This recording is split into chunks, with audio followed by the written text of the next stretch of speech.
This is the ডেউয়া। এই বছরের জন্য শেষ। আসসালামু আলাইকুম।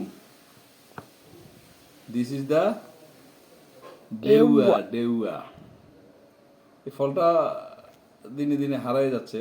আগে বনে বাজারে প্রচুর পাওয়া যেত, এখন অনেকটা দুষ্প্রাপ্যই বলা চলে। আলহামদুলিল্লাহ আমাদের একটা গাছ আছে, তো আজকে ডেউয়ার ভর্তা হবে। আজকে বন্ধের দিন, ডেউয়ার ভর্তা হবে। ডেউয়ার ভর্তার মূল আকর্ষণ হলো পোড়া মরিচ। আপনি ঝাল দিবেন, যদি মরিচটা পোড়া মরিচ হয় তাহলে ডেউয়ার ভর্তার টেস্ট অনেকটা বেড়ে যায়।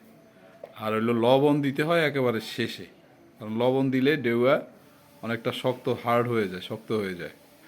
সো আমরা লবণটা পরে দেব, আগে মরিচ দিয়ে মিক্সড করে নেব। মরিচ তো ধরতে ভয় লাগে, খাইতে তো মজাই লাগবো, কিন্তু সমস্যাটা হয় কখন জানো? মরিচ ধইরা জানো আজমি বলো তো, সুস্থে গেলে ভেজাল হয়ে যায়। ভর্তার মূল সিস্টেম হলো কি, যত মজা তত মজা। তেল লাগবে, সরষের তেল কই আজমি একটু নিয়ে আসো।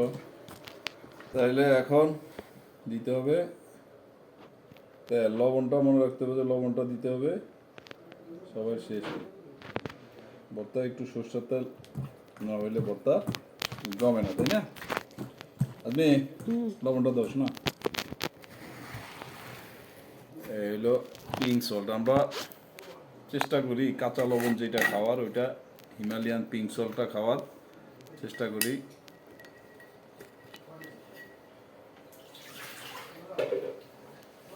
এই লবণ দিলাম, মানে এটা অনেকটা শক্ত হয়ে গেল।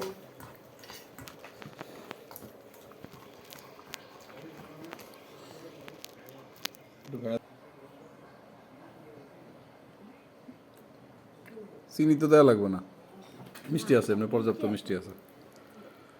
ওকে ফাইন, তাহলে ডেউয়ার ভর্তা ইজ রেডি ফর খাউন্তি। হ্যাঁ, যাই হোক, সবাই ভালো থাকবেন, দোয়া রাখবেন। আসসালামু আলাইকুম।